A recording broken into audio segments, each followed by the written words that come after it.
Okay, last but not least, we have the second exercise for today. And the second exercise for today is not so bad. In fact, it's covered in the lecture. So in this particular exercise, you're going to answer 3 lovely questions. And you're going to put them in a Word document. Just the same thing we did actually for the first one. But this one's not based on any reading that you have to do, so that's why I say this one's a little bit easier. What are you going to do here? You're going to say, are reflective actions such as flinching from a hot stove rational? So remember the hot, cold example I was giving you. Is that really rational in terms of the behavior? Are they also intelligent? So what you want to do is think about, well, what is it? And I kind of gave you the scenario already, actually. It's not rational, in my opinion. Okay, so let me give you an example of what I said earlier for those of you who missed it and weren't paying attention, were sleeping. I said it's just a memory.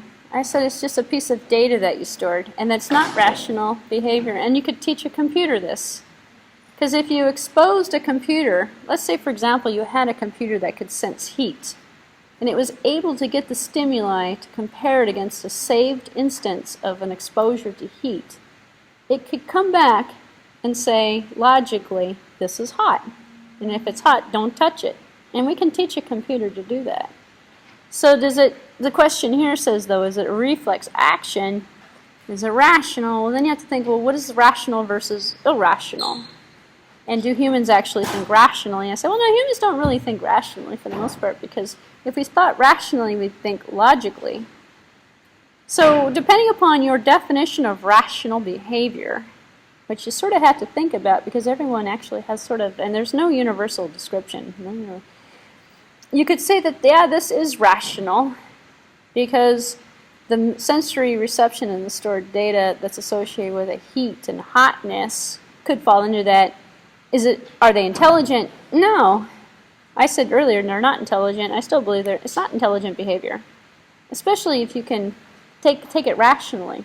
So then you have to think, well, then why do humans, you see this at birthday parties all the time with kids. They know it's hot. You have to lift their finger and they'll put it over the candles until they get burned because they think they can defy, and it's irrational behavior. Why do people like to light matches or, stand close to a cliff? Or because they think they're defying gravity, or they think they're defying and they're not being rational. So if you use that sort of as the stimuli in terms of, is this rational behavior, then think about reflexes. Reflexes are kind of rational. If I were answering this question, my philosophy would be, I think they're rational, they're not intelligent. They're human responses, they're reflexes. If someone were to yell at me, I'd go, that's startled. That's a reflex. That's not intelligence that's telling me to do that. But to computers, can you do it? That's a separate question whether computers can do that. So anyway, that's what I want you to do. That's the kind of thinking. I didn't give you an answer one way or the other, and I contradicted myself a couple of times. On purpose, because I don't want you to copy my answers. What I want you to do is think for yourself what that means. And then also to what extent, so that's question number 1. Question number 2 you want to think about is, to what extent are the following computer systems instances of artificial intelligence? A supermarket barcode scanner. Is that really intelligent? I don't know. What about a web search engine? Yeah, I think it is. It's an information agent. You can call it an information agent. Don't worry about putting labels on stuff, however. Because probably by the end of the weekend you're going to start putting labels on stuff. Because then you can know, well, that's this kind of agent. Well, that's that kind of agent. That's rational. That's irrational. That's logical. That's not logical. Then you can start defining your own world. Internet routing algorithms that respond dynamically to the state of the network could be semi-intelligent, actually, in my opinion. So, various subfields. Okay, so that's question number 2. This is, I say, it's pretty easy. You can whip this out in a half hour or less.